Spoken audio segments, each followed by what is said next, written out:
So, what will stay, what will go, and what will the final bill look like? Let's ask Republican Congressman Dave Brat, a member of the Budget Committee and of the Freedom Caucus. Congressman, thanks for joining us.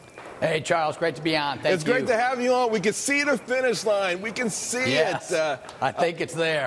I think it's there, but there's still going to be a little bit of pushing and pulling. Yep. And I think it feels like the House has the most confidence going into this. They've been on the same page together. I think they've delivered closer to what President Trump wanted. So how do you see this coming out, the final version of this bill? Yeah, well, on the tax ban, first, we just had a CR vote with all 218 Republicans passing the budget. So that's a good hint, right? We had conference last week and this week. Leadership said we're all on the same team.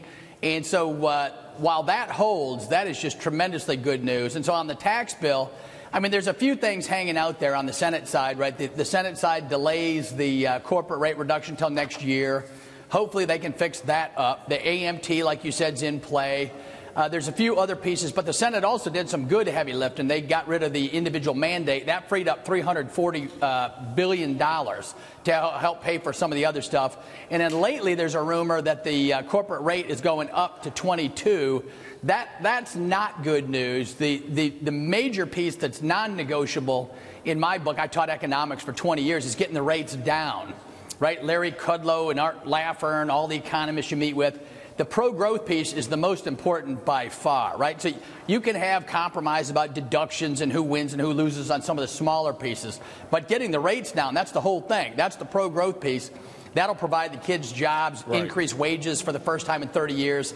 So that's the piece I got my eye on. But it's all good news, to answer your question. We're all good. Though, the problem, though, since spending cuts never factored into the equation, and now that there will be perhaps getting rid of the AMT, now you've got to fill that economic void. That's where your 22% comes in instead of 20%. Would it make that much of a difference if a company is paying 31% effective tax rate, 36% effective tax rate, 29%, across the board? Many of the biggest companies in America are paying those kind of effective tax rates right now. Yeah, no, I mean, that's on net, it's still a good thing, right? And there's so much politics in the air. Everybody's getting a rate reduction cut. We're trying to make the statement that every person will get a cut. That's hard to do, but Kevin Brady's been just working like crazy, doing a great job on that. So you're right, it's not a deal stopper, but getting the rates down, the economists will tell you. I mean, just even a couple more points, right? Ireland right now is at 13. They're debating going down to 8. Right, so you would think they'd have the market cornered if they're already at a 13 corporate rate. They're thinking about going lower, and we're in a globally competitive environment. The other side, just so you know, people don't know this, but the Democrats had a plan. It got 107 votes. It was called the Progressive Caucus budget. They raised taxes $10 trillion, raised spending $11 trillion, have more debt than we do when we cut taxes. Sure. So just to put it in context, I think we're doing a pretty solid job. Before I let you go, let's circle back to the CR for a moment, because there's another battle between House Republicans and Republicans in the Senate. In a blistering article out this morning, the House saying, hey, listen, we've got 12 appropriation bills we sent to the Senate. We've got any number of 300 other House-passed bills.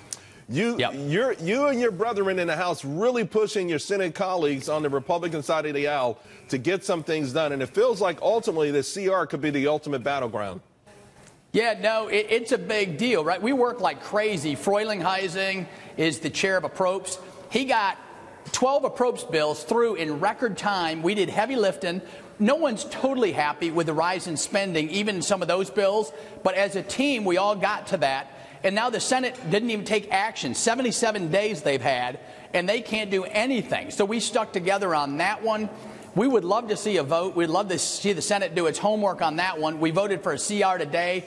And then it's all going to come down to, Schumer, Pelosi are going to say, well, you need our 8 Democrat senators. Okay, well, that's fair, right? You compromise, but we have the House. We earn the entire House of Representatives, the entire Senate, and the White House. And so it ought to be proportional, right? We should not be playing calls out of the Democrat platform, right? We should be doing Republican policy and then compromise with the Democrats on some of the spending issues they have. But it should represent 8 senators, not the totality. Right. And, of course, that's going to probably include a serious battle with DACA. But Great progress, Congressman Dave Brat. Thank you very, very much. I know you've been busy. It's early for the victory lap, but certainly we all can see the finish line. Thanks a lot. Yeah, hey, thanks, Charles. We feel good.